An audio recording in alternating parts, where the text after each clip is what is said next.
Bos.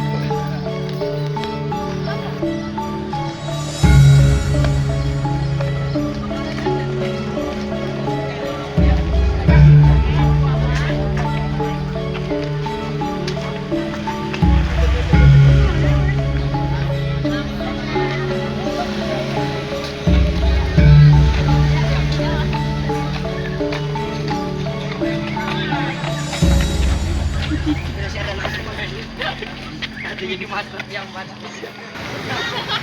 Video.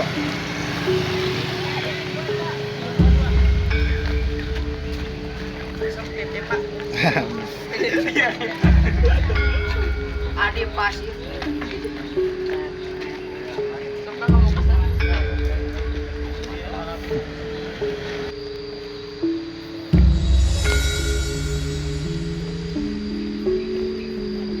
RA Kusumandiningrat adalah keturunan daripada adipati sebelumnya.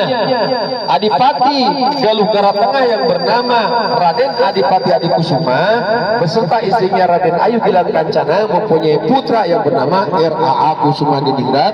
Beliau diwaris sebagai generasi penerus kepemimpinan di Kadipaten Galuh yang sekarang kita cintai adalah Kabupaten Ciamis.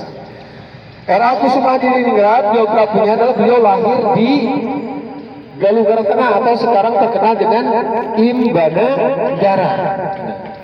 Beliau lahir tahun 1814 dari ibunya yang bernama Raden Ayu Gilang Kancana. Di usia 11 tahun beliau sudah kelihatan sebagai bakat calon kepemimpinnya oleh ibu dan ayahandanya.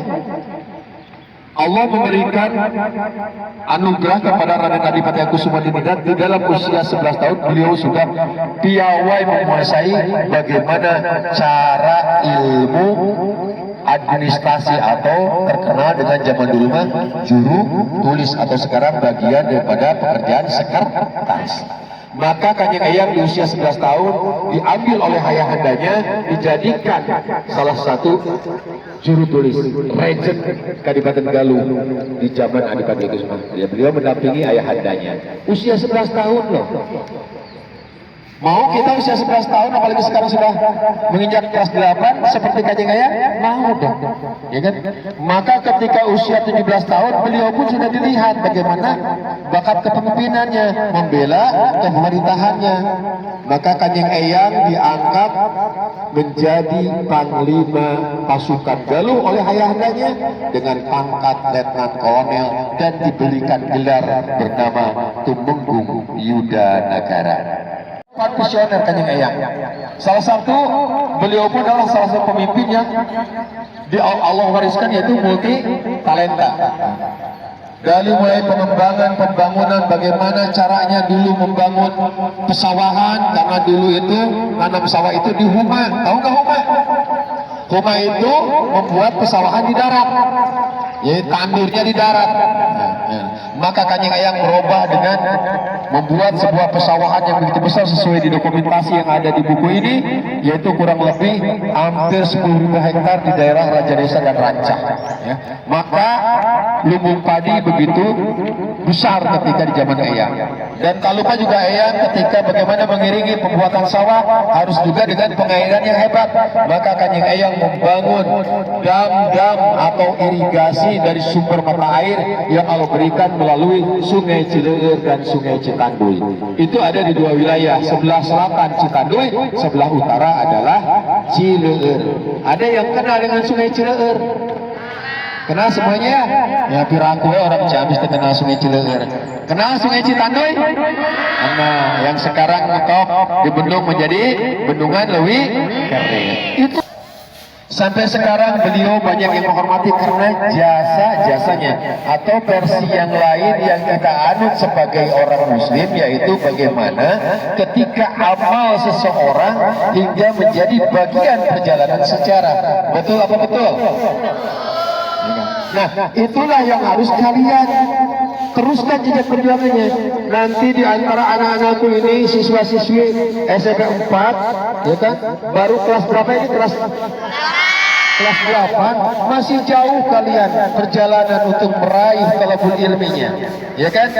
Kalau tidak sungguh-sungguh dan khusyuk untuk meraih keilmuan untuk bekal diri kita melangkah di kehidupan ini, maka kita akan ketertinggalan. Jadi Bapak mendoakan kalian menimba ilmu di SMP Negeri 4 sebagai timban ilmu sosial, baik agama, ekonomi ada di sekolah semuanya. Adapun nanti kalian bisa belajar tentang ilmu keagamaan yang khusus, bisa mengikuti pesantren kilat ataupun bisa belajar di rumah mengaji, bisa ikuti majelis ataupun bersama-sama dengan masyarakat sekitar yang ada di lingkungan masing-masing. Bismillahirrahmanirrahim. Assalamualaikum ya ahlal diyar minal mu'minin wal muslimin, yarhamullahu mustaqdimina wa anna insyaallah bikum lahikum wa as'aluhu lana wa lakum wal afiyah. Assalamualaikum ya sahibal karamah wa syaihun al-makulah, Kanjeng Prabu Raden Adipati Aku Sumandinat wa fi hadal makbaro Jamban Sari Gunung Sinayasa, husnul khatimah wal kiramisun lailahumul fatihah. A'udzu billahi minasy Alhamdulillahi rabbil alamin arrahmanir rahim maliki yaumiddin iyyaka na'budu wa iyyaka nasta'in ihdinas siratal mustaqim waladdallin. Assalamualaikum. Hai Neng, kalau bahasa apa dia?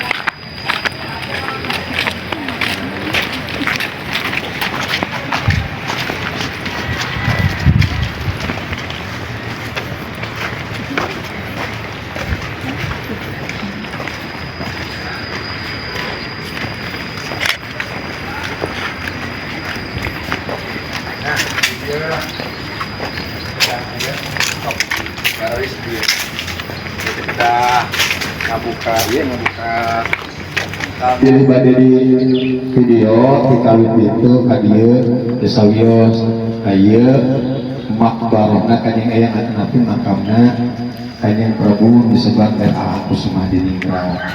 Mung hiji nu di dieu ieu janten pupuhu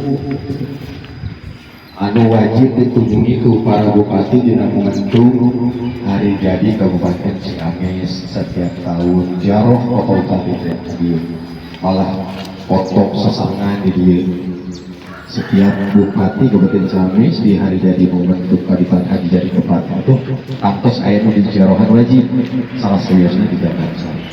Di mana Kanjeng Eyang dikuburkannya, ya gitu. Dan di atas ini ada tulisan versi Sangsakerta Caraka Jawa, itu yang pernah dibuat oleh Kanjeng Eyang dengan tangannya sendiri.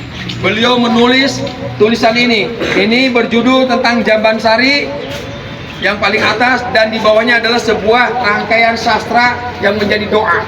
Bagi orang Sunda ini jadikan tembang dengan langgam Kinanti Kunasari.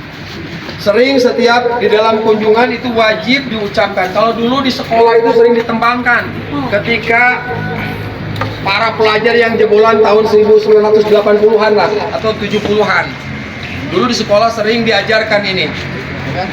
Bagi sebagian sekolah yang mengenal tentang Jamban Sari dengan versi tembangnya ini.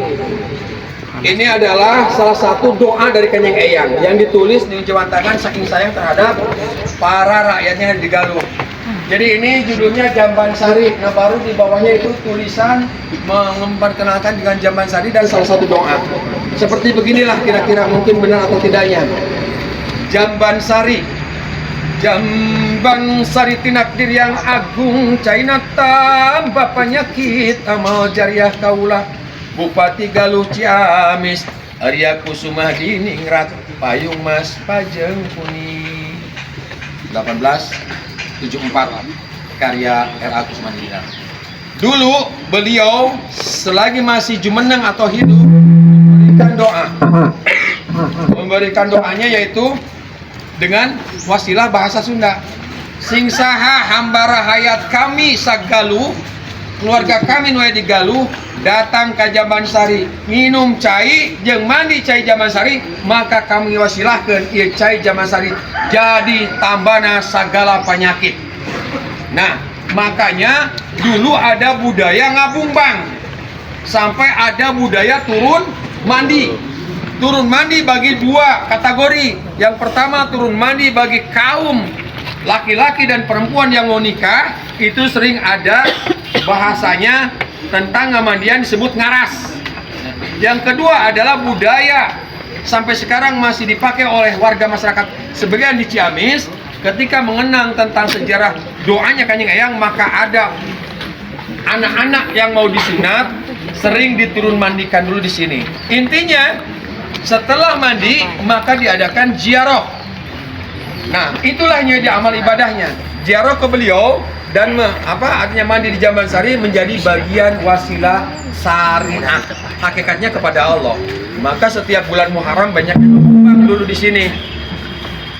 Konon katanya dulu yang punya borok ketika masih berfungsinya ini situ dan pemandiannya di sana masih pakai pancuran, banyak yang mandi di sana. Alhamdulillah, ternyata doa masyarakat diijabah sesuai bagaimana doanya Kanjeng Eyang. Kembali lagi kepada keyakinan diri kita kepada yang punya diri kita.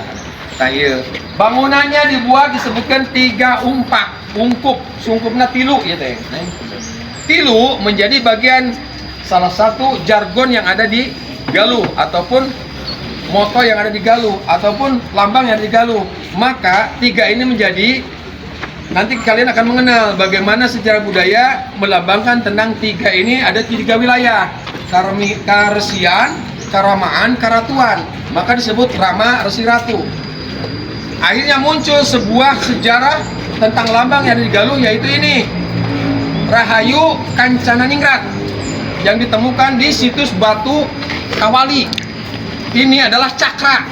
Cakra berbicara tentang tadi sirkulasi, sirkulasi tentang bahasa perjalanan tauhid, nanti perjalanan tentang perjalanan ruh kita. Kita harus bisa membukakan cakra di diri kita. Atau kalau bahasa pesantren mah bagaimana mengatur tentang cahaya dan latifah yang ada di diri kita. Nanti kalian akan bisa mengenal ketika bagaimana mengenal tentang agama dan budaya yang beriringan. Gitu ya. Karena Sunda mah banyak silokan. Nah, ini yang kalian lihat, ini kuburan Kanjeng Eyang yang paling atas. Kenapa identik dengan warna payung kuning begini? Nah, di sana Kanjeng Eyang punya penghargaan yang tertinggi dari kerajaan Belanda yang dipimpin dulu oleh Ratu Wilhelmina dan menikahnya di Indonesia. Hingga ada salah satu contoh yaitu uang bolong di Indonesia. Ibu-ibu merenana nantos wiswana 60 tahun kali itu meterangan kali itu. Nah, ini lambang ini adalah menjadi falsafah anakku. Payung emas, pajeng kuning. Emas adalah logam mulia. Nah, logam mulia ini menjadi bagian dijadikan sebagai filosofi. Kanjeng Eyang memakai payung emas, pajeng kuning. Payung ini atau pajeng ini bahasa Sunda mah pajengnya payung gitu. Ini untuk berteduh dari kepanasan, teringnya panas matahari, dari kehujanan. Tapi kita selalu ada falsafah yang memang pingin ada dalam naungan kemuliaan Allah Subhanahu Wa Taala dengan lambang tadi logam mulia. Jadi ini adalah menjadi falsafah bahwa kita senantiasa berada di dalam hukung papayung kemuliaan di Allah Maha Kawasa sapa paosna. Jadi orang teh hoyong aya dina papayung nu agung ya. Kemuliaan di Allah, maka ia lambang emas. Dan ini alhamdulillah berkah. Ini salah satu, ini bukan payung lama, ini payung baru hadiah dari Pak Andika yang menjabat di kehakiman baru 2-3 bulan pindah dari Kalimantan, ternyata dia diangkat ke Mahkamah Agung setelah mewariskan ini. Itu rezekinya gitu. Jabatannya meningkat dengan deras. Itu hakikat daripada Allah, tapi beliau menghormati leluhur, mendoakan leluhur dengan menjadi wasilah. Maka jangan lupakan leluhur. Beliau akan membantu di alam kegaibannya, membantu memunajatkan kepada Allah. Bukan minta kepada eyangnya, karena setiap kita doakan ini muslim-muslimat akan teriak, terima kasih si fulan telah mendoakan kami. Ketika tadi kita dalam masuk ke sini, ini akan teriak kalau terdengar, terima kasih. Belum tentu saudaranya atau anak-anaknya mendoakan, sementara kita berbanyak-banyak berjamaah dengan Fatihah kita mendoakan, maka beliau, ya Allah, si fulan panjangkan umurnya karena sudah mendoakan kami. Itu intinya daripada sejarah berziarah. Dipahami bagi kalian, maka berziarah itu menjadi amal yang hebat. Bukan datang ke kuburan meminta kepada kuburan, tidak. Kalau kuburan bisa menjadikan kekayaan, kalau kuburan bisa menjanjikan kebeungharan, yang paling dulu nu beunghar bapak juru kunci di dia 14 tahun. Jadi kalau ada yang datang ke sini minta kebeungharan, jebet beunghar gitu. Salah. bahwa di sini juga bagian Bapak sebagai orang Muslim, suku Sunda menjadi bagian dakwah di sini. Jangan sampai ada yang tadi sirik itu sangatlah tipis, ya. Jadi di mana kita ada ritual kebudayaan, di mana kita ada ritual ibadah, jangan dicampurkan, ya, gitu. Karena ritual budaya mah itu menjadi falsafah filosofi tentang kembang-kembang yang ada di di muka bumi ini. Seperti tadi bagaimana ketika bicara ada ritual ritus, ada sasajen, tetek bengek, padahal intinya kami sebagai pelaku budaya di sasajen itu adalah niatnya asidaqotun jariyah, bukan untuk marabanjuri. Jadi kalau nanti dipahami ilmunya baru akan paham, ulah dulu bitatun dolalah, dulu bitatun dolalah sapang sawargana kan gitu. Siap kalau mau belajar tentang sasajen datang ke Juru Kunci zaman Sari inti nama. Nah ini yang tidak dipahami, maka orang Sunda selalu mengadakan hajat bumi, hajat laut. Yang namanya hajat apa? Sedekah neng. Ayo nama era isin nu nyontonna ge nu harebat nu nyeraokan ilmu. Bade naon walimatu sapa narimaan amplop. Nama nasikna ge. Nah itu kalau kita kembalikan akan jadi perang. Tapi biarkanlah amaluna amalukum lakum dinukum balik jadi, dan kalian ini regenerasi yang harus menjadi bagian penerus perjuangan, ya. Sing ingat orang mah orang Sunda gaduh papakem papagon kasudahan hebat. Ya, tetap nu disembah nama Allah Sang Hyang Tunggal teh henteu dua teu tilu. Hiji Sang Hyang Tunggal. Ngan versina cek bahasa orang Sunda Sang Hyang Tunggal. Sang aya sosok yang teu katingali. Allah itu tidak bisa tinggali wujudnya, tapi Allah bisa dirasakan apa? Penciptaan wujudnya. Makawasa itu aja nanti dalam kesudahan, ya. Mudah-mudahan guru Sundanan kayak lamun aya di SMP masih langsung hebat deh gitu tentang sejarah. Karena ini bagian pemateri fondasi menjadi kekuatan moral bagi kalian. Insya Allah. Nah ini ada di depan ini Kanjeng Prabu, dan di sana yang 4 itu adalah permaisurinya. Wow, cenah nahan si Eyang mah tukang kawin cenah kaninya. Istrinya bikin obat 8 istrinya. Tapi dari 8 itu beliau punya pertalian sejarah bagaimana membentuk sebuah kekuatan untuk melawan Belanda. Karena beliau ini istrinya adalah putra putri adipati semuanya. Putra putri adipati. Kenapa? Sambung rasa ke adipati, sambung rasa ke adipati. Nah, di sana mulai membangun sebuah kekuatan. Bagaimana ketika dulu, zaman dulu, tanyain ke bapak guru, ibu guru. Di zaman kapungkur mah, dulur jeung dulur teh anu teu sadarah dinikah-nikahkeun. Supados naon? Maka muncul duriah kaum. Kekuatanana akhirnya urang gaduh jamaah dulur. Ayeuna mah dulur hiji jeung para seanya kan gitu. Kan gitu. Kapungkur mah henteu, baraya ka baraya. Dulur asa kulur ka baraya asa nangka. Baheula mah cenah paris supados aya kaum, maka terjuanlah kaum seperti sifatnya Gusti Rasulullah. Ya kan? Menikahkan putrinya kepada kemenakannya gitu. Di Sunda mah diikuti lah jalur Rasulullah. Nah, di salah sawios anu ieu istrina aya katurunan Cina. Nu tadina agamana Konghucu, maka dimualafkeun jadan agama Islam. Digentos namina tina tepit nio turunan tehek ka dituna Kaisar Ming, dijantankeun Raden Ayu Juwitaningrat ku Kanjeng Eyang. Mali anjeunna salah sawios putra saudagar terkaya di Kadipaten Galuh Harita. Sekelumpulan orang-orang Cina minoritas sebutna, minoritas disebut ayeuna aya Kampung Pecinan. Kampung Pecinan teh ayeuna di dieu di Tapekong, ayeuna disebutkeun Kampung Garuda. Kampung Pancasila. Didinya. Jadi sejarahnya keturunan teh yang anu Cina teh pabalatak keneh nih. Seueur. Sebagian alhamdulillah terjadi mualaf. Ku Kanjeng Eyang saatosna Eyang teh pindah dipulangkeun. Nah gaduh putri itu putrina nikah ka Sultan Sunda. Janten di dieu teh ieu mah kuburan kulawargi. Indetikna sareng hubungan sareng Sumedang Larang. Ya, gitu. Sareng Cirebon, maka di dia aya kuburan Cirebon. Pejabat di Cirebon, bagina di Cirebon, maka bangunan lagi nganggo lambang Cirebon. Tetiasa dirobi, warnana beureum, lambangna simbolna eta kembang Wijaya Kusuma, kaya nu 7.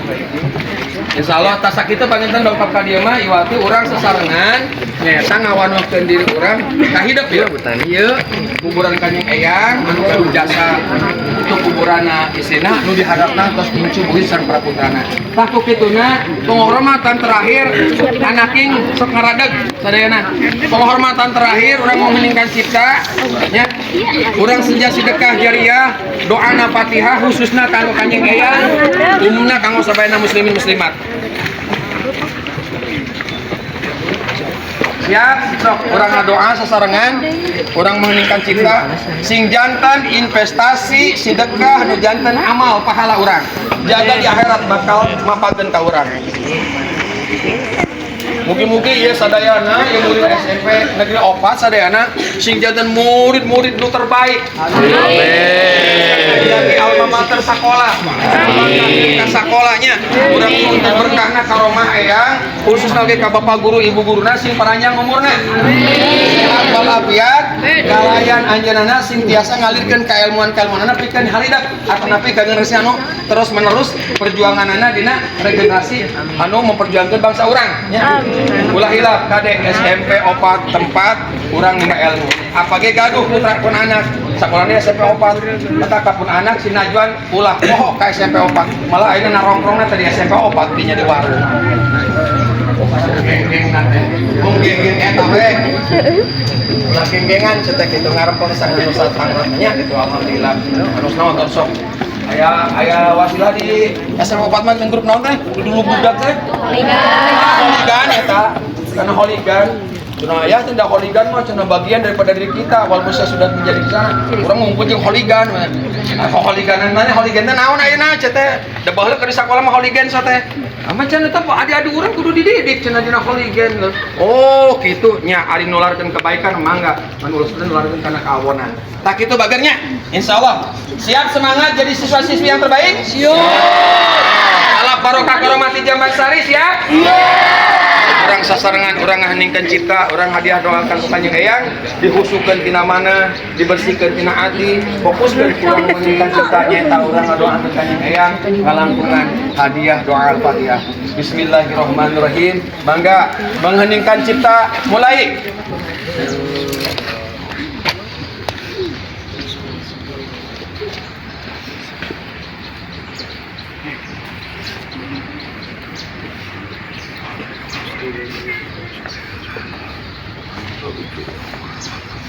Meningkat cipta selesai.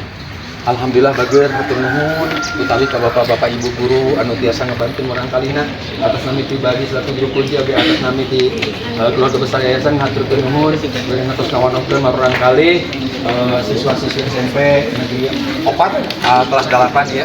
Insyaallah bager sadayananya sing paranjang kunjung mulus bagus bekas salam rahayu sadayana hidup sing jantan urang kali saroleh-saroleha anu dididik kalayan ilmuna bermanfaat barokah ka hidup sadayana. Ti apa sakitu hapunten nu kasuhun mobilis seueur kakiranganana hapunten pisan utawina ka ibu guru bapak guru panatik oge ka siswa-siswi sadayana mangga ayeuna beunang urang ninggal ka museum hidup ke ka museum di ditu kuninga di ditu sejarah kakatunan Kanjeng Eyang dimulai peradaban geserna keagamaan maka ditu aya bentuk benda-benda berhala antina batu nu disembah-sembah dia nu harita ku Kanjeng Eyang ditempelkeun sok mangga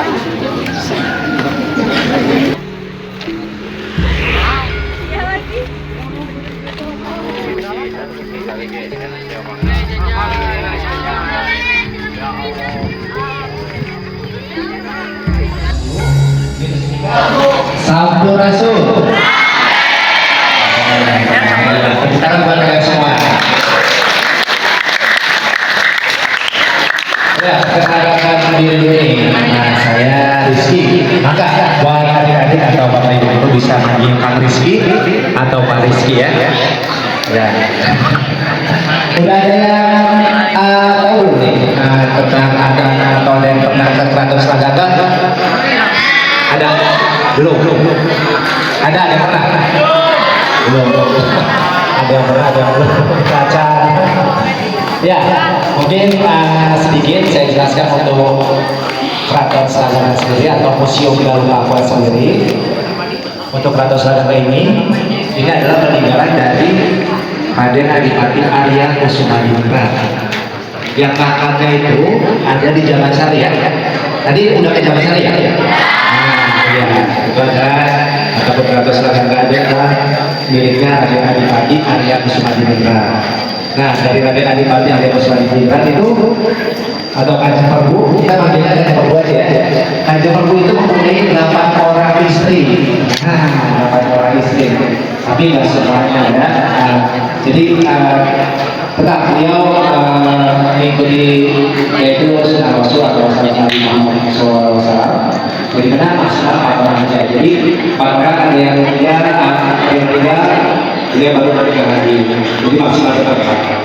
Nah, untuk Ratu Salika sendiri itu terahnya atau keturunannya yang apa ya, yang ada di sini itu dari Raden Adipati yang sudah menikah dengan Ibu Juwita Dinora atau biasa disebut Rinyo, memiliki anak namanya Mustika Dinora yang menikah dengan Pangeran Sudismana, terus mempunyai anak 13, dan untuk Ratu Salika ini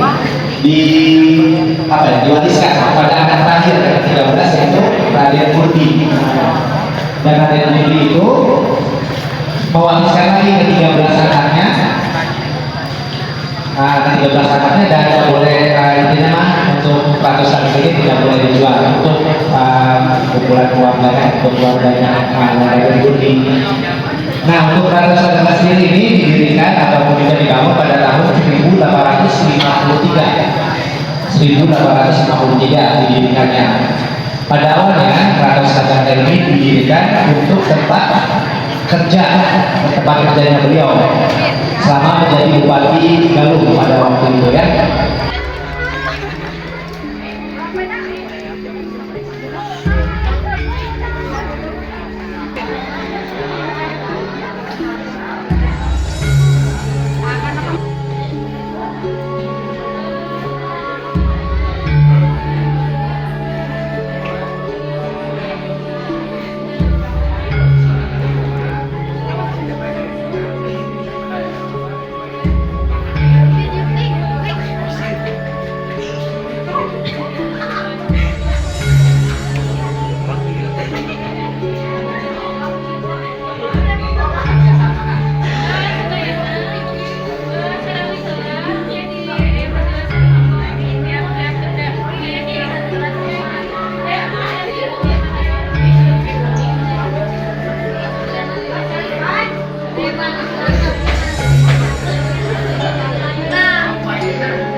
Kalau untuk Keraton Surakarta itu didirikan pada tahun 1853 ya, pada waktu Kanjeng Prabu menjabat sebagai Bupati Galuh.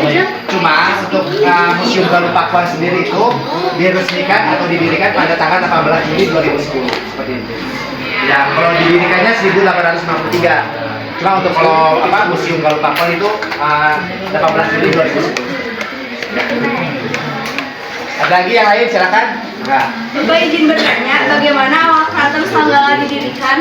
Ya, awalnya untuk Keraton Surakarta didirikan itu awalnya untuk tempat peninggalan Kanjeng Prabu pada waktu itu, plus jadi kantornya juga, Walaupun kantornya sebenarnya ada di gedung DPRD Ciamis, seharusnya kan.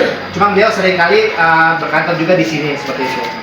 Dan didirikannya pada tahun 1853. Ya, awal mulanya seperti itu untuk Keraton Surakarta. Maka, ada lagi?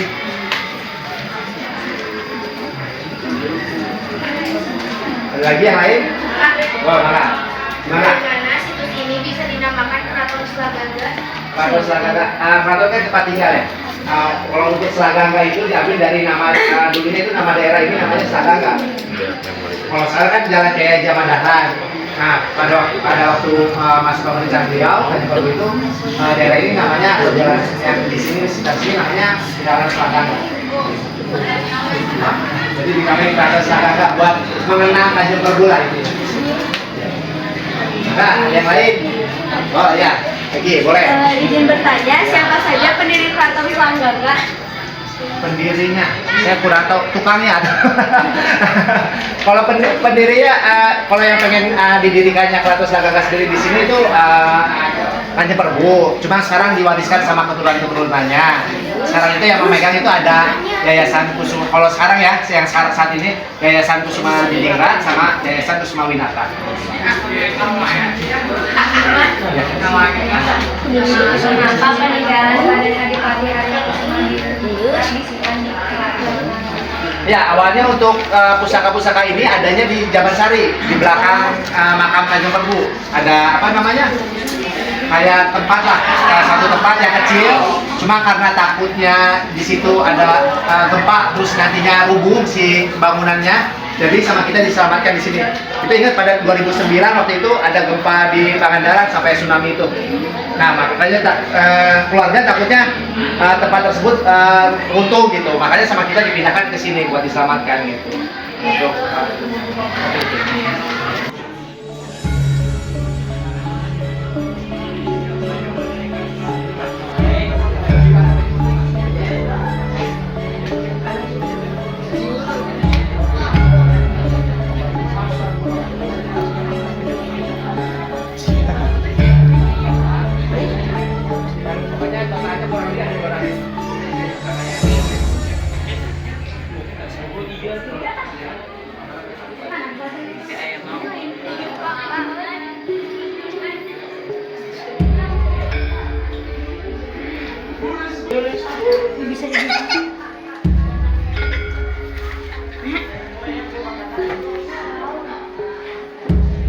Koin di mana nih? Di ini koin.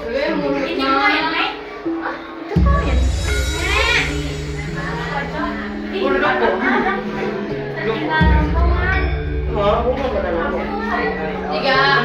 Jika itu Bu, uang mainan monopoli.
Proyek penguatan profil pelajar Pancasila, tema kearifan lokal, SMP Negeri 4 Ciamis.